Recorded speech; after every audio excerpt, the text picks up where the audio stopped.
ನನ್ನ ವೃತ್ತಿ ಜೀವನದಲ್ಲಿ ಏನಂತ ಹೇಳಿದ್ರೆ, ನಾನು ಸೇರಿದಂಥ ಒಂದು ಜಾಗ ಜಯರಾಮ್ ಅವ್ರ ಮೂಲಕ, ಅಲ್ಲಿಂದ ಕಾಮನ್ ಬಿಲ್ಲು, ಹೀಗೆ ಶುರುವಾದಂತೂ ರಾಜ್ಕುಮಾರ್ ಅವರ ಕುಟುಂಬದಲ್ಲಿ ಒಬ್ಬನಾಗುವಂಥ ಒಂದು ಅವಕಾಶ ದೇವರು ನನಗೆ ಒದಗಿಸ್ಕೊಟ್ಟ. ನನಗೆ ಚೆನ್ನೈಗೆ ಹೋದರೆ ಎಲ್ಲ ಸಿನಿಮಾ ಕೆಲಸಗಳು ಆಗ ಚೆನ್ನೈಯಲ್ಲಿ ನಡೀತಾಯಿತ್ತು. ಆದರೆ ನನಗೆ ರೂಮಲ್ಲಿ ಬೇರೆ ರೂಮ್ ಅನ್ನೋದು ಕೊಡ್ತಾ ಇರಲಿಲ್ಲ. ಹೊರಗಡೆ ಅವನು ಟ್ರೀಟೇ ಮಾಡಲಿಲ್ಲ ಆ ಕುಟುಂಬದಲ್ಲಿ. ಅವ್ರ ಮನೆಯಲ್ಲೇ ಕೆಳಗಡೆ ಒಂದು ರೂಮ್, ನನಗೆ ಅಣ್ಣವ್ರ ಮನೆ ಏನಿತ್ತು ಟ್ರಸ್ಟ್ಪುರಮಲ್ಲಿ ಸೆಕೆಂಡ್ ಕ್ರಾಸಲ್ಲಿ, ಅದೇ ಮನೆಯಲ್ಲಿ ಕೆಳಗಡೆ ಒಂದು ರೂಮ್ ನನಗೆ ಅಂತ ಇದು ಮಾಡೋರು. ಆಮೇಲೆ ಶಿವು, ರಾಘು, ಅಪ್ಪು ಎಲ್ಲ ಹೇಗಿತ್ತು ಅಂದರೆ ಒಂದೇ ಮನೆ ಸದಸ್ಯರ ಥರ ಇದ್ದಿದ್ದು ನಾವು. ಒಟ್ಟಿಗೆ ಶೆಕೆ ಆಯ್ತು ಅಂದರೆ ಒಟ್ಟಿಗೆ ಅವ್ರ ಜೊತೆಲೆ ಮಲ್ಕೊಳ್ಳೋದು ಮಾಡೋದು. ಹೀಗೆ ಯಾವಾಗ ಶಿವಣ್ಣವ್ರನ್ನ ಇಂಟ್ರೊಡ್ಯೂಸ್ ಮಾಡಬೇಕು ಅಂತ ಆಯಿತು, ಆನಂದ್ ಸಿನಿಮಾ ಶುರುವಾಯಿತು. ಅಷ್ಟೊತ್ತಿಗಾಗಲೇ ನಾನು ಸಂಗೀತಮ್ಮ ಅವ್ರ ಜೊತೆ ಭಾಗ್ಯಲಕ್ಷ್ಮಿ ವಾರಮ್ಮ ಇವೆಲ್ಲ ಕೆಲಸ ಮಾಡಿದ್ರಿಂದ ರಾಮಮೂರ್ತಿನೇ ಇರಲಿ ಅಂತ. ಆಮೇಲೆ ಅಲ್ಲಿ ನನ್ನ ಬಗ್ಗೆ ಎಲ್ಲರಿಗೂ ತುಂಬ ಒಲವಿದ್ದರಿಂದ ಆ ಸಿನಿಮಾಗಳು ನನಗೆ ಶಿವಣ್ಣನ first cinema, Raghu first cinema, Puneeth ಅವರಿಗೆ ರಾಷ್ಟ್ರ ಪ್ರಶಸ್ತಿ ಬಂದಂಥ ಬೆಟ್ಟದ ಸಿನಿಮಾ, ಇವೆಲ್ಲವೂ ಇರ್ಬೋದು. ಇವೆಲ್ಲಕ್ಕೂ ನಾನೇ ಕೋ ಡೈರೆಕ್ಟರ್ ಆಗುವಂಥ ಒಂದು ಅವಕಾಶ ಸಿಕ್ಕಿದ್ದು. ಆದರೆ ಬೆಟ್ಟದ ಬಗ್ಗೆ ಹೇಳಬೇಕು ಅಂತಂದರೆ ಒಂದು ಹೊಸ ಎಕ್ಸ್ಪೀರಿಯೆನ್ಸ್ ಅಂತಂದರೆ ಎನ್ ಲಕ್ಷ್ಮೀನಾರಾಯಣ ಅವರು. ಈ ಸಂಗೀತಮ್ ಅವರಲ್ಲಿ ಆಲ್ರೆಡಿ ನಾನು ಕೆಲಸ ಮಾಡಿದ್ದೆ, ಅದರಿಂದ ಏನು ಅನಿಸ್ತಾ ಇರಲಿಲ್ಲ. ರಾಜಶೇಖರ್ ಅವ್ರ ಜೊತೆಲಿ ಕೆಲಸ ಮಾಡಿಬಿಟ್ಟಿದ್ದೆ, ಅದರಿಂದ ಏನು ಅನಿಸ್ತಾ ಇರಲಿಲ್ಲ. ಒಬ್ಬ ನಿರ್ದೇಶಕ ಆದವರು ಒಬ್ಬ ಸಹ ನಿರ್ದೇಶಕನಾಗಿ ತೊಗೋಬೇಕಾದಾಗ ಏನೆಲ್ಲ ಪರೀಕ್ಷೆ ಕೊಡ್ತಾರೆ ಅನ್ನೋದೊಂದು ಸಣ್ಣ ಎಕ್ಸಾಂಪಲ್ ನಿಮ್ಗೆ ಹೇಳಲೇಬೇಕಾಗುತ್ತೆ. ಅಕ್ಕವರು ರಾತ್ರಿ ಹೊರಟು ಬೆಳಗ್ಗೆ ಬಂದ್ಬಿಡಮ್ಮ ಒಂಚೂರು ಕೆಲಸ ಇದೆ ಅಂತಂದರು. ಚೆನ್ನಾಗಿ ಹೋದೆ. ವುಡ್ಲ್ಯಾಂಡ್ಸಲ್ಲಿ ಲಕ್ಷ್ಮೀನಾರಾಯಣ ಅವರಿದ್ದಾರೆ ಡೈರೆಕ್ಟ್ರು, ಅವ್ರನ್ನ ಮೀಟ್ ಮಾಡಿ ಹೋಗಿ ಅಂತಂದರು. ನಾನು ಸೀದಾ ವುಡ್ಲ್ಯಾಂಡ್ಸ್ಗೆ ಹೋಗಿ ಲಕ್ಷ್ಮೀನಾರಾಯಣ ಅವ್ರು ಮೀಟ್ ಮಾಡಿ, ನಾಂದಿ ಇದೆಲ್ಲ ಅಂಥ ಸಿನಿಮಾಗಳ ರಾಷ್ಟ್ರ ಪ್ರಶಸ್ತಿಗಳಂಥ ಸಿನಿಮಾಗಳ ನಿರ್ದೇಶಕರವರು ಮೀಟ್ ಮಾಡಿದೆ. ಬನ್ನಿ ಅಂತಂದರು. ಅತ್ಯಂತ ಸೌಮ್ಯವಾದ ವ್ಯಕ್ತಿತ್ವ, ಅಷ್ಟು ಸಾಧು ನಿರ್ದೇಶಕರು ಇದ್ದಾರೆ ಅನ್ನೋದೇ ನನಗೆ ಇಮ್ಯಾಜಿನೇಷನಲ್ಲೇ ಇರಲಿಲ್ಲ ಬಿಡಿ. ಅಂಥ ಸಾಧು ಮನುಷ್ಯ. ಸಂಗೀತಮವರೆಲ್ಲ ಒಂಥರ ಆದರೆ ಇವರು ಇನ್ನೂ ಇದು ಹೇಳಿದರು. ಪಾರ್ವತಮ್ಮವ್ರು ಹೇಳಿದ್ದಾರೆ ನಿಮ್ಮ ಬಗ್ಗೆ, ನಾನು ಸ್ಕ್ರಿಪ್ಟ್ ಕೊಡ್ತೀನಿ, ನನಗೆ ಒಂದು ಓದಬೇಕಲ್ಲ ನೀವು ಅಂತಂದರು. ಸೊ ಬೆಟ್ಟದು ಸ್ಕ್ರಿಪ್ಟ್ ಕೊಟ್ಟರು. ಸ್ಕ್ರಿಪ್ಟ್ ಒಂದು ಓದಿದೆ. ಸರಿಪ್ಪ, ಒಂದೆರಡು ಸೀನ್ ಕಾಪಿ ಮಾಡಿಕೊಡಿ ಅಂತಂದರು. ಅಂದರೆ ಪರೀಕ್ಷೆ ಮಾಡ್ತಿದ್ರು ನನ್ನಲ್ಲಿ ಅವರು ಅಂತ. ಓದುವ ಶೈಲಿ ಹಾಗೂ ಬರವಣಿಗೆ ಎರಡರ ಪರೀಕ್ಷೆ ನನಗೆ ಅವತ್ತಿದ್ದಿದ್ದು ವುಡ್ಲ್ಯಾಂಡ್ಸ್ ಹೋಟೆಲ್ನಲ್ಲಿ. ಸರಿ, ಓದಿದೆ, ಸ್ಕ್ರಿಪ್ಟ್ ಓದಿದೆ, ಒಂದು 4-5 ಸೀನ್ ಓದಿದೆ. ಆಮೇಲೆ ಕಾಪಿ ಮಾಡಿಕೊಟ್ಟೆ. ಬಂದಮೇಲೆ ಸಾಯಂಕಾಲ ಆಯಿತು, ಏನು ಫೋನ್ ಬರಲಿಲ್ಲ. ಪಾರ್ವತಮ್ಮರು ಇದ್ದುಕೊಂಡು, ಯಾಕೋ ಫೋನ್ ಬರಲಿಲ್ಲಪ್ಪ, ನೀನು ಹೊರಟ್ಬಿಡು, ಆಮೇಲೆ ನಾನು ಕನ್ಫರ್ಮ್ ಮಾಡ್ತೀನಿ ಹಾಗೆ ಅಂತ. ಸರಿ, ಟಿಕೆಟು ಬುಕ್ ಮಾಡಿದರು ಇನ್ಫ್ಯಾಕ್ಟ್ ನೈಟು. ಆಮೇಲೆ 8:30-8:45ಗೆ ಡೈರೆಕ್ಟ್ರು ಫೋನ್ ಮಾಡಿದ್ರು, ಅವ್ರನ್ನ ಕಳಿಸ್ಬಿಡಿ, ಇಲ್ಲೇ ಉಳಿಸ್ಕೊಳ್ಳಿ ಅಂತ. ಆಮೇಲೆ ಅಲ್ಲೇ ಉಳ್ಕೊಂಡೆ. ಹಾಗಾಗಿ ನೆಕ್ಸ್ಟ್ ಡೇಯಿಂದ ಆ ಸಿನಿಮಾ ಕೆಲಸಕ್ಕೆ ನಾನು ಹೋಗುವಂಥ ಒಂದು ಅವಕಾಶ ಇತ್ತು. ಅಷ್ಟೊತ್ತಿಗಾಗಲೇ ಪುನೀತ್ ನಮಗೇನಂದರೆ ಮನೆಯಲ್ಲಿ ಅವ್ರ ಮನೇಲೆ ಹೇಳ್ಕೊಳ್ತಾ ಇದ್ದರಿಂದ ಚೆನ್ನಾಗಿ ಒಡನಾಟ ಇತ್ತು, ಗೊತ್ತಿತ್ತು. ಆಮೇಲೆ ನಮ್ಮ ಮನೆಯವ್ರಿಗೂ ಪುನೀತ್ಗೂ ಭಾಳ ಒಂದು ಇದಿತ್ತು, ನಂಟು. ಹೇಗೆಂದರೆ ನಾನು ಕಾಮನ್ ಬಿಲ್ಲು ಕೆಲಸ ಮಾಡುವಾಗ 82ನಲ್ಲಿ ನನ್ನ ಹೊಸದಾಗಿ ಮದುವೆ ಆದಾಗ ಅಂತ ಅಣ್ಣವರು ಮತ್ತು ಅಕ್ಕವರು ಕಾಳಜಿ ವಹಿಸ್ಕೊಂಡು ನನ್ನ ಮಿಸ್ಸಸ್ನ ಚೆನ್ನಾಗೇ ಕರೆಸಿದ್ರು. ಮದುವೆ ಆದ ಹೊಸದರಲ್ಲಿ ಪಾಪ ಇವ್ರು 1 ತಿಂಗಳು 1.5 ತಿಂಗಳು 2 ತಿಂಗಳು ಇಲ್ಲಿರೋದ್ರ ಬದಲು ಮನೆಯವ್ರನ್ನೇ ಕರ್ಸ್ಕೊಂಡು ಒಂದು ರೂಮ್ ಮಾಡಿಕೊಟ್ಬಿಡಿ, ಇದುವರೆಗೂ ನಮ್ಮ ಮನೇಲೇ ಉಳ್ಕೊತಿದ್ರು ರಾಮಮೂರ್ತಿ ಅವ್ರಿಗೆ, ಹೆಂಡತಿ ಜೊತೆ ರೂಮಲ್ಲಿ ಇರಲಿ ಅಂತ ಹೇಳಿ ಒಂದು ಚೆನ್ನೈಯಲ್ಲಿ ಒಂದು ರೂಮ್ ಮಾಡಿಕೊಟ್ಟಿದ್ರು. ಅಂಥ ದೊಡ್ಡಸ್ಗೆ ಒಂದು ದೊಡ್ಡ ಗುಣ ಅವ್ರದ್ದು. ಮನೆ ಹತ್ರನೇ. ನಾನು ಹೋಗ್ತಾ ದಾರಿನಲ್ಲಿ ಸಾಲಿಗ್ರಾಮದಲ್ಲಿ ರೂಮ್ ಮಾಡಿಕೊಟ್ರು. ನನ್ನ ಮಿಸ್ಸಸ್ನ ಪಿಕ್ ಮಾಡಿ ಅವಳಿಗೆ ಮನೆಯಲ್ಲಿ ಬಿಟ್ಟು ಅಣ್ಣವ್ರ ಮನೆಯಲ್ಲಿ ನಾನು ಜಮ್ನಿಗೆ ಹೋಗೋದು, ಪ್ರಸಾದ್ಗೆ ಹೋಗೋದು, ಹೀಗೆ ಹೋಗ್ತಾಯಿದ್ದಿದ್ದು. ಆವಾಗ ಪುನೀತು ಅವಳು ಇಡೀ ದಿವಸ ಜೊತೆಲೇ ಇರೋರಲ್ಲ, ಒಂದು ಚೆನ್ನಾಗಿ ಆಟ ಪಾಠಗಳು, ಅವಳನ್ನೇ ಚೆನ್ನಾಗಿ ರೇಗಿಸ್ಕೊಂಡು ಆ ವಯಸ್ಸಲ್ಲಿ ನಾನ್ ವೆಜ್ ಪೀಸ್ ಹಾಕೋಕ್ಕೆ ಹೋಗೋದು, ಹೆದರ್ಸೋದು. ಅಣ್ಣವ್ರು ಇದ್ಕೊಂಡು, ಏಯ್ ಪಾಪ ಮಾಡಬೇಡ ತಾಯಿ, ನೀನೇನು ಅನ್ಕೋಬೇಡ, ಅವ್ನು ತಮಾಷೆ ಮಾಡ್ತಾನೆ, ತಗೊಳ್ಳವ ಅವ್ರ ಭಾಷೆನೇ ಅದು. ಏನವ ಚೆನ್ನಾಗಿದೆಯೇನಮ್ಮ, ನಮ್ಮ ಊಟ ಇಡಿಸ್ತೇನವ ಅಂತ ಹಿಂಗೆ ಮಾತಾಡೋ ಅಂತ ಇದು. ಹಾಗಾಗಿ ಆ ಕುಟುಂಬದಲ್ಲಿ ನಾನೊಬ್ಬ ಸಹ ನಿರ್ದೇಶಕ ಅನಿಸ್ಕೊಂಡಿರಲಿಲ್ಲ. ಎಲ್ಲರೂ ನನ್ನ ಕರಿತಾ ಇದ್ದಿದ್ದಾಗಲಿ ಜಯರಾಮ್ ಅವ್ರ ಮಕ್ಕಳಿಂದ ಹೇಳೋದು, ಅಣ್ಣವ್ರ ಮಕ್ಕಳು ರಾಮು ಸಾರ್ ಅಂತಲೇ ಅಂತ ಇದ್ದು. ಯಾರು ಬೇರೆ ಥರ ಕರೆದೇ ಇಲ್ಲ. ನಾನು ಇವತ್ತಿಗೂ ರಾಮು ಸಾರ್ ಅಂತಲೇ ಅಂತಾರೆ. ಸೊ ಬೆಟ್ಟದು ಅವಕಾಶ ಕೆಲಸ ಸಿಕ್ತು ನನಗೆ ಮಾಡೋವಂಥದ್ದು. ಆ ಸಿನಿಮಾದಲ್ಲಿ ಒಂದು ಒಳ್ಳೆ ಅನುಭವ ಅಂತಂದರೆ ಎನ್ ಲಕ್ಷ್ಮೀನಾರಾಯಣ ಅವರು, ಆಮೇಲೆ ಇಂಗ್ಲೀಷ್ ಲೇಡಿ ಕ್ಯಾರೆಕ್ಟ್ರು, ಈ ಥರದ್ದೆಲ್ಲ ಕಾಂಬಿನೇಷನ್ಸ್ ವರ್ಕೌಟ್ ಮಾಡಿ ವರ್ಧಣ್ಣವ್ರಂತೂ ಜೊತೆಲೇ ಇರೋರು ಯಾವಾಗಲೂ. ಯಾಕೆಂದರೆ ಪುನೀತ್ ಸಿನಿಮಾ ಅವನೇನು ಹುಡುಗ ಅಂಥೇಳಿ ಸುಮಾರು ಇಡೀ ಸಿನಿಮಾ ನಮ್ಮ ಜೊತೆಲೇ ಇದ್ದರು. ಅದ್ರಲ್ಲಿ ಒಂದು ಘಟನೆ ಏನಂತಂದರೆ, ಬಾಲಣ್ಣವ್ರಿಗೆ ಒಂದು ಸಾಂಗ್ ಇಟ್ಟಿತ್ತು ನಾವು, ಪಟ್ಟೆ ಹುಲಿ ಬಲು ಕೆಟ್ಟ ಹುಲಿ ಅಂತ. ಆ ಸಾಂಗು ಇದ್ದಾಗ ಅವ್ರಿಗೆ ಕಿವಿ ಕೇಳಿಸ್ತಾ ಇರಲಿಲ್ಲ. ಕೇಳಿಸದೇ ಇರೋ ಒಂದು ಕಾರಣ, ಸಾಂಗ್ ಇದೆ ಅಂದ ತಕ್ಷಣ ಅವರು ಒಂದು ಸ್ವಲ್ಪ ಹಿಂದೆ ಪ್ರೊಡಕ್ಷನ್ ಮಾಡಿದ್ರು. ನಾನು ಆ್ಯಕ್ಟ್ ಮಾಡಲ್ಲ, ನನಗೆ ಸಾಂಗ್ ಇದೆ ಅಂತ ಗೊತ್ತಿಲ್ಲ, ಹೆಂಗೆ ಕೇಳಿಸ್ಕೊಂಡು ನಾನು ಲಿಪ್ ಮೂಮೆಂಟ್ ಕೊಡಲಿ ಅಂತ. ಆವಾಗ ಹೊನ್ನಳ್ಳಿ ಕೃಷ್ಣ ನಾನು ಇಬ್ಬರು ಧೈರ್ಯ ಮಾಡಿ ಅವ್ರಿಗೆ ಕೊಟ್ಟು, ಯಾವ ಲಿರಿಕ್ಕು ಹೀಗಿದೆ, ಈ ಲಿರಿಕ್ನ ಹಿಂಗಿದೆ, ಈ ಟೆಂಪೋಲಿದೆ, ಹಿಂಗೆ ಹೇಳಬೇಕು ಅಂಥೇಳಿ ಅವ್ರಿಗೆ ಹೇಳಿಸಿ ಪ್ರಾಕ್ಟೀಸ್ ಮಾಡಿಸಿ ಶೂಟಿಂಗ್ ಇಟ್ಕೊಂಡಿದ್ದೆ ಆ ಸಿನಿಮಾನ, ಆ ಹಾಡನ್ನು ಸಿನಿಮಾ ನೈಟ್ ಎಫೆಕ್ಟ್ ಬೇರೆ ಅದು. ಹತ್ತಿಗುಂಡಿನಲ್ಲಿ ಒಂದು ಚಳಿಗಾಲದ ಶೂಟ್ ಮಾಡಿದ್ದದು. ತಮಟೆ ಬೇಕು ಆ ಸಾಂಗ್ ಅದು ಪಕ್ಕದಲ್ಲಿ ಕೂತ್ಕೊಳ್ಳೋಕ್ಕೆ ಅಂತೇಳಿ ಒಂದು ತಮಟೆವನ್ನು ಕರೆಸಿದ್ವಿ. ತಮಟೆ ಒಂದು ಬಂದ, ನಾನು ಶೂಟಿಂಗ್ ಇಟ್ಟಿಗೆ ಲೈಟಿ ರಾತ್ರಿ ಕೂತ್ಕೊಳ್ಳಲ್ಲ, ನಾನು ಒಂದು ಸ್ವಲ್ಪ ಹಾಕ್ಕೊಂಡು ಮಲ್ಕೊಂಡ್ಬಿಡ್ತೀನಿ ಸರ್, ನಾನು ಬೆಳಗ್ಗೆ ನೀವು ಮುಗೀತು ಅಂದರೆ ನಾನು ತಮಟೆ ಎತ್ಕೊಂಡು ಹೋಗ್ತೀನಿ ಅಂತ. ಏನು ಮಾಡೋದು ಅಂತ ಗೊತ್ತಾಗಲಿಲ್ಲ. ಈಗ ಬಾಲಣ್ಣವ್ರಿಗೆ ಸೈನ್ ಮಾಡೋಕ್ಕೆ ನಾನು ಕ್ಯಾಮ್ರಾ ಹತ್ರ ನಿಂತ್ಕೋಬೇಕಾಗಿತ್ತು. ಒಂದು ಅವ್ರಿಗೆ ಹಿಂಗೆ ಸೈನ್ ಮಾಡಿದ್ರೆ ಎತ್ಕೊಳ್ತಾರೆ ಲೈನು, ಯಾವ ಲೈನು ಅಂತ ತೋರಿಸ್ಬೇಕಿತ್ತು ಅಷ್ಟೇ. ಕೊನೆಗೆ ಏನು ಮಾಡೋದು, ವರ್ಧಣ್ಣವ್ರಿಗೆ ನಾನು ಅವಾಗಿಂದ ನಾನು ವರ್ಕ್ ಮಾಡಿದ್ದ ಶೈಲಿ ಗೊತ್ತಿತ್ತು ಅವ್ರಿಗೆ. ಒಂದು ಕೆಲಸ ಮಾಡಪ್ಪ, ನೀನೇ ತಮಟೆ ಇಟ್ಕೊಂಡು ಪಕ್ಕದಲ್ಲಿ ಕೂತ್ಕೊಂಬಿಡು, ಸೈನ್ ಮಾಡೋಕ್ಕೂ ಸರಿ ಹೋಗುತ್ತೆ, ಅವನು ತಮಟೆ ಅವನು ಹೇಗಿದ್ರು ಇಲ್ವಲ್ಲ ಅಂತ. ಸೊ ಕೃಷ್ಣ ನಾನು ಕೋಆರ್ಡಿನೇಟ್ ಮಾಡ್ಕೊಂಡು ಅವ್ರ ಪಕ್ಕದಲ್ಲಿ ಈ ಮಧ್ಯ ಪುನೀತು, ಈ ಕಡೆ ಬಾಲಣ್ಣವ್ರು, ಈ ಕಡೆ ನಾನು ಕೂತ್ಕೊಂಡು ಇದು ಮಾಡೋವಂಥ ಒಂದು ಅವಕಾಶ ನನಗೆ ಹಾಡಲ್ಲಿ ಸಿಕ್ತು. ನಾನು ಆ್ಯಕ್ಟ್ ಮಾಡಿದ್ದು ಅನುಭವ ಅದು ರಾಷ್ಟ್ರ ಪ್ರಶಸ್ತಿ ಬಂದಾಗ ಕಾನ್ಫಿಡಾ ಕರ್ನಾಟಕ ಚಲನಚಿತ್ರ ನಿರ್ದೇಶಕರ ಸಂಘದಿಂದ ಕಾನ್ಫಿಡಾ ಪ್ರಶಸ್ತಿ ಅಂತ ಶುರು ಮಾಡಿದ್ದು. ರಾಷ್ಟ್ರ ಪ್ರಶಸ್ತಿ ತೊಗೊಂಡಂಥ ಸಿನಿಮಾಗಳ ಸಹ ನಿರ್ದೇಶಕನಿಗೆ ಅತ್ಯುತ್ತಮ ಸಹ ನಿರ್ದೇಶಕ ಪ್ರಶಸ್ತಿ ಅಂತ ಒಂದು ಅನೌನ್ಸ್ ಮಾಡಿದ್ರು. ಅದು ಮೊದಲು ತೊಗೊಂಡಿದ್ದು ನಾನು ಅನ್ನೋದು ಹೆಮ್ಮೆ ಇವತ್ತು ನನಗಿದೆ. ಯಾಕೆಂದರೆ ಆ ಸಿನಿಮಾದ ರಾಷ್ಟ್ರ ಪ್ರಶಸ್ತಿ ಬಂದಾಗ ಪುನೀತ್ಗೂ ಅವಾರ್ಡ್ ಬಂತು, ನನಗೂ ಅವಾರ್ಡ್ ಬಂತು. ಅದರಲ್ಲಿ ನಿರ್ದೇಶಕ ಸಂಘದಿಂದ ಗುರುತಿಸ್ಕೊಂಡಂಥ BR ಚೋಪ್ರಾ ಅವ್ರ ಕೈಯಿಂದ ಫಸ್ಟ್ ಅವಾರ್ಡ್ ತೊಗೊಂಡೆ ಅದನ್ನು ನಾನು. ಅದು ಮರೆಯಲಾಗದಂಥ ಕ್ಷಣ ಅದು. ಆದಮೇಲೆ ಆ ಸಿನಿಮಾದಲ್ಲಿ ಡಬ್ಬಿಂಗ್ ವಿಷಯಕ್ಕೆ ಬಂದಾಗ, ಸಿನಿಮಾ ಮುಗೀತು, ಡಬ್ಬಿಂಗ್ ಹಂತಕ್ಕೆ ಬಂತು. ಡಬ್ಬಿಂಗಿಗೆ ನನಗೆ ಸಡನ್ನಾಗಿ ಎರಡೂ ಕಾಲು ಗೊತ್ತಿಲ್ಲ, ಆನೆ ಕಾಲು ಥರ ಆಗ್ಬಿಡ್ತು, ನಡೆಯೋಕ್ಕಾಗ್ತಾಯಿಲ್ಲ, ಡಬ್ಬಿಂಗ್ ಹೋಗೋಕ್ಕಾಗ್ತಾಯಿಲ್ಲ. ನಾನು ಏನು ಮಾಡೋದು ಗೊತ್ತಾಯಿಲ್ಲ. ಆಕೆ ಇಂಗ್ಲೀಷ್ ಕ್ಯಾರೆಕ್ಟರ್ ಮಾಡಿದ ಲೇಡಿ, ಐ ವಾಂಟ್ ರಾಮಮೂರ್ತಿ ಅಂತ ಹಠ, ಹೀ ಶುಡ್ ಟೆಲ್ ಮೀ ಅನ್ನೋ ಥರ. ಇಕ್ಕಟ್ಟಾಗೋಯ್ತು ಪರಿಸ್ಥಿತಿ. ಅವ್ರು ಹೆಂಗೆ ಕರ್ಕೊಂಡು ಹೋಗೋದು ನನ್ನ ಅಂತ. ಕೊನೆಗೆ ಚೆನ್ನ ಅಂತ ನಮ್ಮ ನಟ ಒಬ್ಬರಿದ್ದರು, ಸಣ್ಣ ಪುಟ್ಟ ಪಾಠಗಳು ಮಾಡ್ತಿದ್ರು. ಅಣ್ಣವ್ರಿಗೆ ಕೊನೆಯವರೆಗೂ ಅಣ್ಣವ್ರ ಜೊತೆಯಲ್ಲಿ ಎಲ್ಲ ಕಡೆ ಹೋಗೋರು ಅವರೇ ಇದ್ದಿದ್ದು.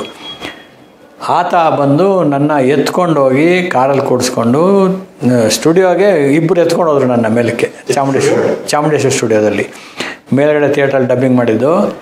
ಹಾಗೆ ಎತ್ಕೊಂಡೋಗಿ ಕೂತ್ಕೊಂಡು ಆಕೆಯನ್ನು ಗೈಡ್ ಮಾಡಿ ಡಬ್ಬಿಂಗ್ ಮಾಡಿದಂಥ ಅನುಭವ. ಸೊ ಕೆಲಸದಲ್ಲಿ ನಾವು ನಮ್ಮನ್ನು ಗುರುತಿಸ್ಕೊಂಡಾಗ, ನಮ್ಮ ನಿಷ್ಠೆಯಿಂದ ಕೆಲಸ ಮಾಡಿದಾಗ, ನಾವು ಅನಿವಾರ್ಯ ಅನ್ನಿಸ್ಕೊಂಡಾಗ ಏನೆಲ್ಲ ಇದ್ದರೂ ನಾವು ಬೇಕಾಗತ್ತೆ ಅನ್ನೋದಕ್ಕೆ ಇದೊಂದು ಸಾಕ್ಷಿ. ಆ್ಯಕ್ಚುಲಾಗಿ ಒಬ್ಬ ಸಹ ನಿರ್ದೇಶಕನಿಗೆ ತನ್ನ ವೃತ್ತಿಯಲ್ಲಿ ಅತ್ಯಂತ ಹೆಮ್ಮೆ ತರುವಂಥ ವಿಷಯ ಒಂದಿದೆ. ಅದೇನೆಂದರೆ, ಹೀಗೆ ವೀರೇಶ್ ಅವ್ರ ಹತ್ರ ಮಾತಾಡುವಾಗ ಚಿತ್ರಲೋಕ.com ನನಗೆ ಬಂದಂಥ ಒಂದು ಮಾಹಿತಿ ಏನಂದರೆ, ನಿಮಗೆ ಗೊತ್ತಿಲ್ಲ, ನಿಮಗೆ ಈ ವಿಷಯ ಹೇಳ್ತೀನಿ ಕೇಳಿ ಅಂತ ಅವ್ರು ಹೇಳಿದ್ರು. ಏನಂದರೆ, ಡಾಕ್ಟರ್ ರಾಜ್ಕುಮಾರ್ ಅವ್ರ ಚಿತ್ರಕ್ಕೆ, ಶಿವಣ್ಣ ಅವ್ರ ಚಿತ್ರಕ್ಕೆ, ರಾಘವ್ ಚಿತ್ರಕ್ಕೆ, ಪುನೀತ್ ಚಿತ್ರಕ್ಕೆ 4 ಜನ ಅಂದರೆ ಅಣ್ಣವ್ರನ್ನು ಸೇರಿದಂತೆ 3 ಮಕ್ಕಳ ಚಿತ್ರಗಳಿಗೂ ನಾನೊಬ್ಬ ಕೋ ಡೈರೆಕ್ಟ್ರಾಗಿ ವರ್ಕ್ ಮಾಡಿದ್ದೀನಿ. ನಾನು ಒಬ್ಬನೇ ಅಂತ ಅವ್ರು ಹೇಳಿದ್ರು. ಅದು ನಿಜಕ್ಕೂ ನನಗೆ ಇವತ್ತೇ ಗೊತ್ತಾಗಿತ್ತು. ಅದು ಆ ಅವಕಾಶ ನಾನು ಒಬ್ಬನಿಗೆ ದೇವರು ಕೊಟ್ಟಿದ್ದಾನೆ ಅಂತ, ಇನ್ಯಾರಿಗೂ ಅವಕಾಶ ಸಿಕ್ಕಿಲ್ಲ ಅದು ಅಂಥೇಳಿ. ಅದು ನಿಜಕ್ಕೂ ನನ್ನ ಜೀವನದಲ್ಲಿ ಭಾಳ ಹೆಮ್ಮೆ ಪಡೋವಂಥ ಕೆಲಸ, ಹೆಮ್ಮೆ ಪಡೋವಂಥ ವಿಷಯ ಅದು. ಹೀಗೆ ಅಣ್ಣವ್ರ ಸಿನಿಮಾ ಮಾಡುವಾಗ ಶಿವಣ್ಣವ್ರನ್ನ ಇಂಟ್ರೊಡ್ಯೂಸ್ ಮಾಡಬೇಕು ಅಂದ್ರೆ ಆನಂದ್ ಬಂತು. ಆನಂದ್ ವಿಷಯ ಬಂದಾಗ ಕತೆ ಹಂತದಿಂದ ಜೊತೆಲೇ ಕೂತ್ಕೊಂಡಿದ್ದೆ. ಏನಂತಂದರೆ, ಆ ಅಣ್ಣವರ ಚಿತ್ರಗಳಲ್ಲಿ ನಾನು ಮಾಡಿದಂಥ ಕೆಲಸಗಳನ್ನು ಗುರುತಿಸಿ ಮಕ್ಕಳ ಚಿತ್ರಕ್ಕೂ ರಾಮಮೂರ್ತಿನೇ ಇರಲಿ ಅಂತ ಒಂದು ಭಾವನೆ ಮೂಡಿ ಬಂತು ಅವ್ರಿಗೆ. ಜೊತೆಗೆ ಸಂಗೀತಮ್ಮ ಜೊತೆಗೆ ಆಗಲೇ ಕೆಲಸ ಮಾಡಿದ್ರಿಂದ ಆನಂದಲ್ಲಿ ನಾನು ಕೆಲಸ ಮಾಡೋವಂಥ ಒಂದು ಅವಕಾಶ ಸಿಕ್ತು. ಅದರಲ್ಲಿ ವಿಶೇಷವಾಗಿ ಒಂದು ರೂಫ್ ಟಾಪ್ ಚೇಸ್ ಒಂದಿದೆ, ಮಹಡಿಗಳ ಮೇಲೆ ಓಡೋಂಥ ಒಂದು ಇದು.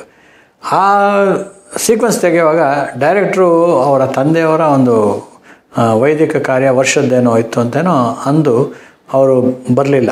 ಅಂದರೆ ಹೇಳಿದರು, ಈ ಆ್ಯಕ್ಷನ್ ಸೀನ್ಸು ಮತ್ತು ಒಂದು ಇದ್ರದ್ದು ನೀನು ಚಿತ್ರೀಕರಣ ಮಾಡಪ್ಪ, ನಿನ್ನ ಮೇಲೆ ನಂಬಿಕೆ ಇದೆ ಅಂಥೇಳಿ. ಯಾಕೆಂದರೆ ಹಿಂದೆ ಅಷ್ಟು ಸಿನಿಮಾಗಳಲ್ಲಿ ಕೆಲಸ ಮಾಡಿದ್ರಿಂದ ನನ್ನ ಮೇಲೆ ಒಂದು ನಂಬಿಕೆ ಇಟ್ಟು ಇದನ್ನು ಅವಕಾಶ ಮಾಡಿಕೊಟ್ರು. ಅದನ್ನು ನಾನು ಓಡಾಡಿದಂಥ ಜಾಗ ಸಿ ಜಯರಾಮ್ ಅವರು, ಕೆ ವಿ ಜಯರಾಮ್ ಅವರೆಲ್ಲ ಇದ್ದಂಥ ರಾಮಮೋಹನ್ಪುರ ಜಾಗ, ಅಲ್ಲಿ ಅತಿ ಹತ್ತಿರದಲ್ಲಿ ಬಿಲ್ಡಿಂಗ್ಗಳಿದೆ, ಪಕ್ಕ ತುಂಬ ಗ್ಯಾಪ್ ಇಲ್ಲದೆ ಇರೋಂಥ ಒಂದು ಬಡಾವಣೆ. ಸೊ ನಾವು ಅದು ತುಂಬ ಹತ್ತಿರದಿಂದ ನೋಡಿದಂಥ ಬಡಾವಣೆ ಆಗಿದ್ದರಿಂದ ಆ ರೂಫ್ ಟಾಪ್ ಚೇಸ್ನ ನಾನು ಅಲ್ಲೇ ಪ್ಲ್ಯಾನ್ ಮಾಡಿದೆ, ಇಲ್ಲೇ ಮಾಡೋಣ ಅಂಥೇಳಿ. ಯಾಕಂದರೆ ರೈಲ್ವೆ ಟ್ರ್ಯಾಕ್ ಗೊತ್ತಿರೋಂಥದ್ದು, ನಮಗೆ ಬ್ರಿಡ್ಜ್ ಗೊತ್ತಿದೆ, ಶ್ರೀರಾಮಪುರ ಬ್ರಿಡ್ಜ್ ಗೊತ್ತಿದೆ, ದೇವಯ್ಯ ಪಾರ್ಕು, ಇವೆಲ್ಲೂ ನಾವು ಬಾಲ್ಯದಿಂದಲೂ ನೋಡಿದಂಥ ಲೊಕೇಶನ್. ಸೊ ಹಾಗಾಗಿ ಅದನ್ನು ಯೂಸ್ ಮಾಡಿಕೊಂಡು ಸ್ವಾಮಿ ಅಂತ ಹೇಳಿ ಫೈಟ್ ಮಾಸ್ಟ್ರು ಅಸಿಸ್ಟೆಂಟ್ ಅವರು, ಆವಾಗ ಅವರು ಜೊತೆಗಿದ್ದರು ಅಷ್ಟೇ.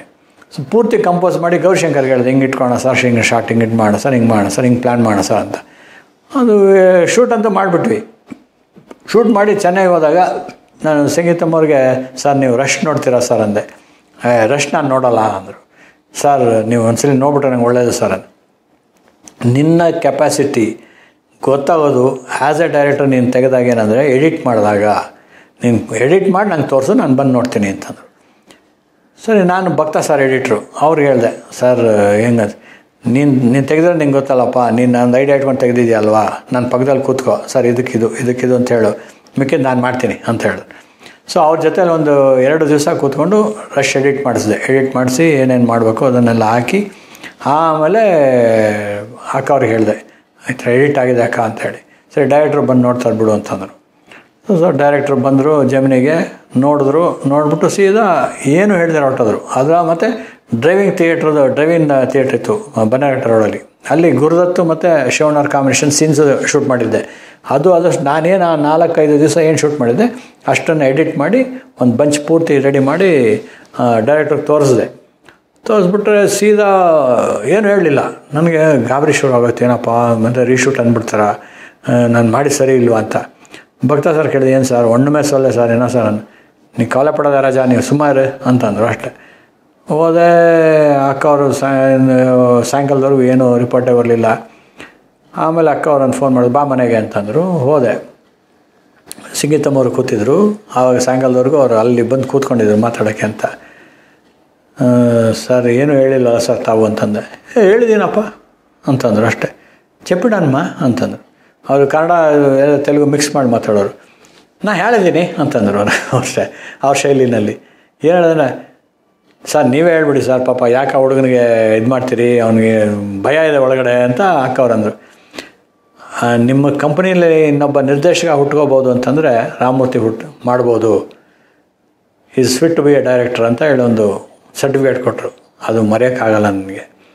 ಆದರೆ ನನ್ನ ವೃತ್ತಿ ಜೀವನದಲ್ಲಿ ಮತ್ತು ಶಿವಣ್ಣಂದು ಡೈರೆಕ್ಟ್ ಮಾಡೋಕ್ಕಾಗಲಿಲ್ಲ, ರಾಘವದ್ ಮಾತ್ರ ನಮ್ಮ ಸ್ವಂತ ಸಿನಿಮಾ ಅಂತ ನಾನು ಮಾಡೋ ಅವಕಾಶ ಸಿಗುತ್ತು, ಪುನೀತಂದು ಮಾಡೋಕ್ಕಾಗಲಿಲ್ಲ. ಅದೊಂದು ವ್ಯತೆ ಅಂತ ನನ್ನ ಜೀವನದಲ್ಲಿದೆ. ಅಣ್ಣವ್ರದ್ದು ಮಾಡೋಕ್ಕಾಗಲಿಲ್ಲ. ಕೋ ಡೈರೆಕ್ಟರ್ಗಳ ಹೆಸರು ತೊಗೊಂಡೆ ಹೊರತು ನಿರ್ದೇಶಕನಾಗಿ ನಾನು ಮಾಡೋಕ್ಕಾಗಲಿಲ್ಲ ಅನ್ನೋದು ದೊಡ್ಡ ಕೊರವಿದ್ದೇ ಇದೆ ನನಗೆ. ಅದು ಮತ್ತು ವಿಷ್ಣುವರ್ಧನ್ ಅವ್ರದ್ದು 2 ಅವಕಾಶ ಬಂದರೂ ಕೂಡ ನನಗೆ ಮಾಡೋಕ್ಕಾಗಲಿಲ್ಲ ಡೈರೆಕ್ಷನ್ನು. ಒಂದು ಲಯನ್ ಜಗಪತಿರಾವ್ ಬಂತು, ಯಾಕಂದರೆ ರಾಣಿ ಮಹಾರಾಣಿ ಮತ್ತು ಅಲ್ಲಿ ರಾಮಾಚಾರಿ ಇಲ್ಲಿ ಬ್ರಹ್ಮಚಾರಿ 2 ಡ್ಯುಯಲ್ ಕ್ಯಾರೆಕ್ಟರ್ ಸಿನಿಮಾಗಳು ಮಾಡಿ ಹಿಟ್ಟಾಗಿತ್ತು ನನಗೆ. ಆವಾಗ ವಿಷ್ಣುವರ್ಧನ್ ಅವರಿಲ್ಲ, ಅವ್ರ ಕೈಲಿ ಮಾಡಿಸೋಣ ಅಂತ ಅವರೇ ರೆಕಮೆಂಡ್ ಮಾಡಿದ್ರು ಕೂಡ ದೈವ ಅನ್ನೋ ನಮಗೆ ಅಲ್ಲಿ ಬಲ ಇಲ್ಲ ಅನ್ನೋಕ್ಕೆ ವಜ್ರಾಯುಧ ಒಪ್ಕೊಂಡಿದ್ದೆ ಸಿನಿಮಾ. ಆವಾಗ ಆ ಮಾಲಾಶ್ರೀ ಅವ್ರು ಯಾವಾಗ ಡೇಟ್ ಕೊಟ್ಟರು ಆವಾಗ ನಾವು ಶೂಟಿಂಗ್ ರೆಡಿ ಇರಬೇಕು ಅಂತ ಇದು ಕಾಲ. ಅದು 2 ಸಿನಿಮಾಗಳು ಮಾಡುವಾಗ ನನಗೆ ಒಂದು ಮಾನವದಂಗ, ಒಂದು ವಜ್ರಾಯುಧ, ಆ 2 ಎಫೆಕ್ಟಾಗಿ 2 ಸಿನಿಮಾಗಳನ್ನು ನಾನು ವಿಷ್ಣುವರ್ಧನ್ ಅವ್ರದ್ದು ನಾನು ಮಿಸ್ ಮಾಡ್ಕೊಳ್ಳೋಂಗಾಯ್ತು. ಕೊನೆಗೆ ನನ್ನ ಮಗ ಆ್ಯಕ್ಟ್ ಮಾಡ್ದೆ ಸಿರಿವಂತದಲ್ಲ ಅವ್ರ ಮಗನಾಗಿ.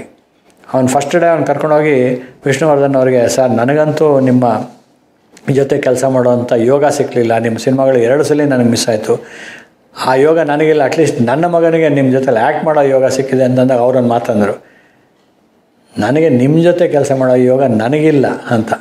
ಸೊ ಅದು ದೊಡ್ಡ ಮಾತದು. ಬಟ್ ನನ್ನ ಮಗನ ಅವ್ರು ತುಂಬ ಇಷ್ಟಪಟ್ಟರು ಆ ಸಿನಿಮಾದಲ್ಲಿ ಆ್ಯಕ್ಟ್ ಮಾಡಿದಾಗ. ಹೀಗೆ ಒಬ್ಬ ನಿರ್ದೇಶಕನಿಗೆ ಕೆಲವು ಕಡೆ ಎಲ್ಲವೂ ಸಾಧಿಸ್ತಿದ್ದೀವಿ ಅನ್ನೋದಕ್ಕೆ ಆಗೋದೇ ಇಲ್ಲ ಅನ್ನೋದಕ್ಕೆ ಇದೊಂದು ಇದು ಆಸೆಗಳಿರ್ತವೆ. ಶಂಕರ್ನಾಗ್ದು ಹಾಗೆ ಆಯ್ತು ನನಗೆ. ಆನಂದ್ನಾಗ್ದು ಡೈರೆಕ್ಟ್ ಮಾಡಿದೆ, ಪ್ರಭಾಕರ್ ಅವ್ರು ಡೈರೆಕ್ಟ್ ಮಾಡಿದೆ, ಜಗ್ಗೇಶ್ ಮಾಡಿದೆ. ಶಂಕರ್ನಾಗ್ ಅವ್ರದ್ದೊಂದು ಮಾಡಬೇಕಾಗಿತ್ತು. ಅವ್ರದ್ದು ಅಡ್ವಾನ್ಸ್ ಕೊಟ್ಟು ಸ್ಕ್ರಿಪ್ಟೆಲ್ಲ ಮಾಡಿ ಹಿಂದಿನ ದಿವಸ ಅವರು ತೀರ್ಕೊಂಡ ಹಿಂದಿನ ದಿವಸ ಹೋಗಿ ನಂದಿ ಬೆಟ್ಟದಲ್ಲಿ ಅವರು ಕೊನೆಯ ದಿವಸ ಸೀನ್ ಅದು, ಅವರು ಅಲ್ಲಿ ಸಾಯೋ ಸೀನ್ ಆ್ಯಕ್ಚುಲಾಗಿ. ಅದು ಮುಗಿಸ್ಕೊಂಡು ಅವ್ರ ಕಾರಲ್ಲೇ ನಾವು ಒಟ್ಟಿಗೆ ಬಂದ್ವಿ ನಂದಿ ಬೆಟ್ಟದಿಂದ. ಅವರೇ ಡ್ರೈವ್ ಮಾಡ್ಕೊಂಬಂದರು. ಅವ್ರ ಕತೆ ಹೇಳ್ತಾ ಬಂದೆ ಪೂರ್ತಿ ಸ್ಕ್ರಿಪ್ಟ್, ಅಂದರೆ ಕತೆ ಮೊದಲೇ ಹೇಳಿದ್ವಿ ಅಡ್ವಾನ್ಸ್ ತೊಗೊಳ್ಳೋವಾಗ. ಹೇಳ್ಕೊಂಬಂದು ಎಲ್ಲ ಮಾಡಿ ಇಳಿಸ್ಬಿಟ್ಟು ಆಯ್ತಮ್ಮ ನಾನು ಜೋಕುಮಾರ ಸ್ವಾಮಿ ಇದಕ್ಕೆ ಹೋಗ್ತಾಯಿದ್ದೀನಿ ಮುಹೂರ್ತಕ್ಕೆ ನಾಳೆ, ಅದು ಮುಗಿಸೋ ಬಂದ ನಂತರ ಡೇಟ್ ಫೈನಲ್ ಮಾಡೋಣ ಅಂತ ಹೇಳಿದ್ರು. ಯಾಕಂದರೆ ಆಟೋ ರಾಜ ಇದೆಲ್ಲ ನಾನು ಕೆಲಸ ಮಾಡಿದ್ನಲ್ಲ, ಆ ಒಡನಾಟ ಚೆನ್ನಾಗಿತ್ತು ಅವ್ರಿಗೆ. ಆದರೆ ನೆಕ್ಸ್ಟ್ ಡೇ ಅವರ ಸಾವಿನ ಸುದ್ದಿ ಕೇಳಿದಾಗ ಅವಕಾಶ ನನಗೆ ಇಲ್ಲಾಗೋಯ್ತು. ಅದು ದೊಡ್ಡ ಆಘಾತ. ನನಗೆ ಅವಕಾಶಕ್ಕಿಂತ ಹೆಚ್ಚಾಗಿ ಅಂಥ ವ್ಯಕ್ತಿ ನಮ್ಮೊಂದು ಇಲ್ಲ ಅನ್ನೋದೇ ದೊಡ್ಡ ನೋವು ಕಾಡ್ತಾಯಿದೆ, ಇವತ್ತಿಗೂ ಕಾಡ್ತಾಯಿದೆ. ಅದು ಶಂಕರ್ ಇದ್ದಿದ್ರೆ ಇಂಡಸ್ಟ್ರಿ ಇನ್ನೊಂದು ಥರ ದೊಡ್ಡದಾಗಿ ಬೆಳೆದಿರೋದು ಅಂತ. ಇನ್ನು ಶಿವಣ್ಣ ಅವ್ರ ಬಗ್ಗೆ ಹೇಳ್ಬೇಕಾದ್ರೆ, ಆ ಸಿನಿಮಾ ಆನಂದಿಂದ ಶುರುವಾಗಿದ್ದು, ಅದರಲ್ಲೂ ನಾನು ಆ್ಯಕ್ಟ್ ಮಾಡೋಂಥ ಒಂದು ಅವಕಾಶ. ಈಗ ಅದರಲ್ಲಿ ಒಂದು ಅಸಿಸ್ಟೆಂಟ್ ಡೈರೆಕ್ಟರ್ ಕ್ಯಾರೆಕ್ಟರ್ ಬರುತ್ತೆ. ಯಾಕೆಂದರೆ ಲಾಸ್ಟ್ ಕ್ಲೈಮ್ಯಾಕ್ಸಲ್ಲಿ ಅವ್ರ ತಂದೆನ ಬಿಡ್ಸ್ಕೊಂಡು ಹೋಗೋಂಥ ಒಂದು ಸನ್ನಿವೇಶ, ಅದರಲ್ಲಿ ಒಂದು ಸಿನಿಮಾ ಯೂನಿಟ್ ಬರುತ್ತೆ. ಆ ಯೂನಿಟ್ ಶೂಟ್ ಮಾಡೋಕ್ಕೆ ಹೋದಾಗ ಆ ಯೂನಿಟ್ ಶೂಟ್ ಮಾಡಿ ಅವ್ರನ್ನ ಬಾಕ್ಸಲ್ಲಿ ಹಾಕ್ಕೊಂಬರೋಂಥ ಸೀನು. ಅಲ್ಲೊಬ್ಬ ಅಸಿಸ್ಟೆಂಟ್ ಡೈರೆಕ್ಟರ್ ಎದ್ಕೊಂಡು నువ్వే చేయమ్మಾ ಅಂದರು. ನೀನೇ ಮಾಡು ಏನಕ್ಕೆ ಅಂತ. ನನಗೆ ಈ ಥರ ಅವಕಾಶಗಳು ಒಂದೊಂದು ಬಂದಿದ್ದು ಬರೀ ಅಲ್ಲಿ ಆ್ಯಕ್ಟ್ ಮಾಡೋ ಅಂತ. ಅದರಲ್ಲಿ ಅಸಿಸ್ಟೆಂಟ್ ಡೈರೆಕ್ಟರ್ ಕ್ಯಾರೆಕ್ಟರ್ ಮಾಡಿದ್ದೆ, ಸಾಂಗಲ್ಲೆಲ್ಲ ಶೂಟ್ ಮಾಡಿದ್ದೀನಿ. ಇವತ್ತು ನನ್ನ ಮಕ್ಕಳು ಆ ಹಾಡು ಹಾಕಿದಾಗ ನೋಡ್ಬಿಟ್ಟು ನಾನು ಡ್ಯಾನ್ಸ್ ನೋಡಿ ಇವತ್ತು ರೇಗಿಸ್ತಾರೆ ನನಗೆ, ನಿಮ್ಗೆ ಅದೊಂದೇ ಸ್ಟೆಪ್ ಬರೋದು ಅಂತ. ನಾವು ಅವ್ರಿಗೆ ದಬಾಯಿಸ್ಕೊಂಡು ಹೋಗ್ತಿರ್ತೀವಿ. ಹೀಗೆ ದೇವತಾ ಮನುಷ್ಯನಲ್ಲಿ ನಾನು ಆ್ಯಕ್ಟ್ ಮಾಡಬೇಕಾದಾಗ ಒಂದು ಸೀಕ್ವೆನ್ಸು ನಮ್ಮ ಲೆಕ್ಚರರ್ ಸದಾಶಿವ ರೆಡ್ಡಿ ಅಂತ ಅವ್ರಿಗೆ ಒಂದು ಸೀನ್ ಕೊಟ್ಟಿದ್ದೆ. ಅವ್ರು ಅವತ್ತು ಆ್ಯಕ್ಟ್ ಮಾಡೋಕ್ಕೆ ಪಾಪ ಅಣ್ಣ ಅವರನ್ನು ನೋಡಿದ ತಕ್ಷಣ ಅವ್ರಿಗೆ ಹಾಗೇ ಕ್ಷೀಣಿಸೋದು, ಬರ್ತಾಯಿಲ್ಲ, ಡೈಲಾಗ್ ಬರ್ತಾಯಿಲ್ಲ, ಎಕ್ಸ್ಪ್ರೆಷನ್ ಬರ್ತಾಯಿಲ್ಲ. ರಾತ್ರಿ 2 ಗಂಟೆ ಮಳೆ ಎಫೆಕ್ಟು. ಅಣ್ಣವ್ರು ಇದ್ಕೊಂಡು ಅಪ್ಪಾಜಿ ಒಂದು ಕೆಲಸ ಮಾಡಿ, ಪಾಪ ಅವ್ರು ಯಾಕೋ ಕಷ್ಟಪಡ್ತಾಯಿದ್ದಾರೆ ತುಂಬ, ಇನ್ಯಾವುದಾದ್ರೂ ಮಾಡಿದ್ರೆ ಅನುಕೂಲ ಆಗುತ್ತೇನೋ, ಶಿವ ಅಂತ ನೀವು ಮುಗಿಸ್ಬಿಡಿ ಅಂತಂದರು. ಆ್ಯಕ್ಟ್ ಮಾಡಿ ಅಂತ ಅವ್ರ ಬಾಯಿಂದ ಅವತ್ತೇ ಬಂದಿದ್ದು ಆ್ಯಕ್ಟ್ ಮಾಡಿ ಅಂತ ನನಗೆ. ಸೊ ಅಣ್ಣ ಹೇಳಿದ್ರು ಅಂದ್ಬಿಟ್ಟು ಇಮಿಡಿಯೇಟಾಗಿ ನಾನೇ ಒಂದು ಲುಂಗಿ ಉಟ್ಕೊಂಡು ಬನೀನು ಹಾಕ್ಕೊಂಬಂದು ಆ್ಯಕ್ಟ್ ಮಾಡಿದೆ ಆ ಸೀನಲ್ಲಿ. ಸೊ ಹೀಗೆ ಬೆಟ್ಟದೂನಲ್ಲೂ ಅನಿವಾರ್ಯ ಆಯಿತು, ಆನಂದಲ್ಲಿ ಈ ಥರ ಆಯಿತು, ದೇವತಾ ಮನುಷ್ಯಲ್ಲಿ ಆ ಥರ ಆಯಿತು. ಹೀಗೆ ಯಾರಾದರೂ ಕೊಟ್ಟಾಗ ಮಾಡದೇ ಇದ್ದಾಗ ಮಾಡುವಂಥ ಅವಕಾಶಗಳು ನಾವು ಬಂದು ಆ ಸಿನಿಮಾಗಳಲ್ಲಿ ಕಾಣಿಸ್ಕೊಳ್ಳೋಂಥ ಒಂದು ಅವಕಾಶ ಸಿಕ್ತು. ನಾನು ಯಾವತ್ತೂ ಅಭಿನಯದ ಕಡೆ ನಾನು ಗಮನ ಕೊಟ್ಟಿರಲಿಲ್ಲ. ಸೊ ನನ್ನ ನಿರ್ದೇಶನದಲ್ಲೇ ನಾನು ಬೆಳೆದು ಬಂದಿದ್ದರಿಂದ ಆ ಕಡೆನೇ ಗಮನ ಇತ್ತು. ಈಗ ಅವಕಾಶ ಬಂದು ಹೇಗೆ ಅಂತಂದರೆ 60 ಆದ ನಂತರ ಗೂಡು ಅಂತ ಒಂದು ಸಿನಿಮಾ ಮಾಡಿದೆ. ಅದು ನನ್ನ ಇಟ್ಕೊಂಡೇ ಮಾಡಿದ್ದಾರೆ. ಭಾಳ ಒಳ್ಳೆಯ ಸಿನಿಮಾ ಆಗಿದೆ. ಅದು ಒಂದು 3 ಮಕ್ಕಳ ತಂದೆ, 3 ಮಕ್ಕಳಿಗೆ ಒಂದೊಂದು ಸೈಟ್ ತೆಗಿಬೇಕು ಅಂತ ಹಂಬಲ ಇರೋಂಥ ಒಬ್ಬ ತಂದೆ ಕ್ಯಾರೆಕ್ಟ್ರು. ಕೊನೆಗೆ ಅದನ್ನು ಆಗದೆ ಇದ್ದಾಗ ಅವನು ಏನು ಡಿಸಿಷನ್ ತೊಗೊತಾನೆ ಅಂದಾಗ ನನ್ನ ವೃತ್ತಿ ಜೀವನದಲ್ಲಿ ನಾನು ಶೃಂಗೇರಿ ಏನು ಅಂದ್ಕೊಂಡಿದ್ದೆ, ಅದರಲ್ಲಿ ಹಾಗೆ ಮುಳುಗ್ತಾನೆ ಹೋಗಿ. ಎಲ್ಲಿ ಅಂದರೆ ಗಂಗಾ ನದಿನಲ್ಲಿ ವಾರಣಾಸಿಗೆ ಹೋಗಿ ಆ ಕ್ಯಾರೆಕ್ಟ್ರು ಎಂಡ್ ಆಗುತ್ತದು. ಸೊ ಅದು ಒಂದೊಳ್ಳೆ ಸಿನಿಮಾ ಆಗಿದೆ. ನಾಗನಾಥ್ ಜೋಶಿ ಅವರು ನನ್ನ ಕೈಲಿ ಆ್ಯಕ್ಟ್ ಮಾಡಿಸಿದ್ದಾರೆ. ಇದು ನನ್ನ ಕೆರಿಯರ್ಗೆ ಇನ್ನೊಂದು ಹೊಸ ಅಧ್ಯಾಯ ಶುರು ಮಾಡೋವಂಥ ಒಂದು ಚಿತ್ರ ಅದು ನಟನಾಗಿ. ಇನ್ನೊಂದು ನಿಖಿಲ್ ಅಂತ ಕೊನೆ ಮಾತುಗಳು ಅಂತ ಮಾಡಿದೆ. ಅದು ಭಾಳ ಅದ್ಭುತವಾದಂಥ ಪಾತ್ರ, ಒಂದು ಊರು ಗೌಡನ ಪಾತ್ರ. ಯಾರಿಗೂ ಸಹಾಯ ಮಾಡಿರೋದು ಗೊತ್ತಾಗಬಾರ್ದು ಅಂತ ತಾನೇ ಕೊನೆಯ ಮಾತುಗಳಲ್ಲಿ ಅದನ್ನು ಬರೆದಿಟ್ಟು ಸಾಯೋಂಥ ಕ್ಯಾರೆಕ್ಟ್ರು. ಹೀಗೆ ನಡೀತಾ ಬರ್ತಾಯಿದೆ. ಅಂದರೆ ಶಿವಣ್ಣ, ರಾಘು, ಪುನೀತು. ರಾಘುದು ಬರಬೇಕಂದ್ರೂ ಕೂಡ ಈ ಸಂಗೀತ ಮೌರ್ಯ ಡೈರೆಕ್ಟರ್ ಆಗೇನು ಚಿರಂಜೀವಿ ಸುಧಾಕರ್. ಸೊ ಹಾಗಾಗಿ ಆ ಸಿನಿಮಾದಲ್ಲೂ ನಾನು ಕೆಲಸ ಮಾಡೋವಂಥ ಅವಕಾಶ ಸಿಕ್ತು. ಆಮೇಲೆ ಶಿವಣ್ಣ ಅವ್ರದ್ದು ಸುಮಾರು ಸಿನಿಮಾಗಳು ನಾನು ಕೆಲಸ ಮಾಡಿದೆ ಅಸೋಸಿಯೇಟ್ ಆಗಿ. ಆಮೇಲೆ ನಿರ್ದೇಶಕ ಆದಮೇಲೆ ನಾವು ಆ ಕಡೆ ಕಮ್ಮಿ ಆಯಿತು ಅಷ್ಟೇ ಹೊರತು ಈಚೆ ಕಡೆ ನಾನು ಬ್ಯುಸಿ ಆದಾಗ ಅವರ ಕಂಪ್ನಿಗಳಲ್ಲಿ ನಾನು ಕೆಲಸ ಮಾಡೋಂಥ ಅವಕಾಶನೂ ಸಿಕ್ಕಲಿಲ್ಲ ಆಮೇಲೆ. ಹಾಗಾಗಿ ಅದೊಂದು ಕೊರಗು ಹಾಗೆ ಉಳ್ಕೊಂತು ಅಷ್ಟೇ.